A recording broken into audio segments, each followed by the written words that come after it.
करब भरोसा हो उहो दे दी भाई धोखा हो। जेपे करब भरोसा हो उहो दे दी भाई धोखा हो। उ त प्यार वाला रोगवा लगा के लगा दी खोखा हो। जेपे करब भरोसा हो उहो दे दी भाई धोखा हो। जेपे करब भरोसा हो उहो दे दी भाई धोखा हो।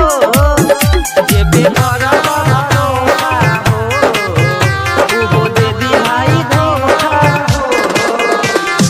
Music by Amit Tiwari. उहो दे दी भाई धोखा हो।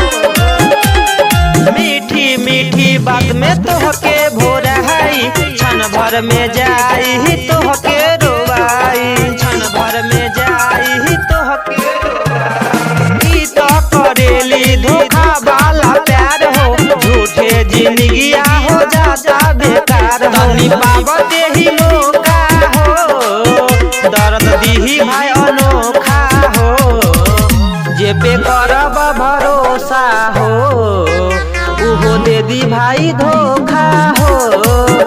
जेपे करब भरोसा हो उहो दे दी भाई धोखा हो। जेपे करब भरोसा हो उहो दे दी भाई धोखा हो। Music by Amit Tiwari. उहो दे दी भाई धोखा हो। ए भाई तोहसे बनाई के दूरी चल जाई अब उ त दूसरा के ओरी।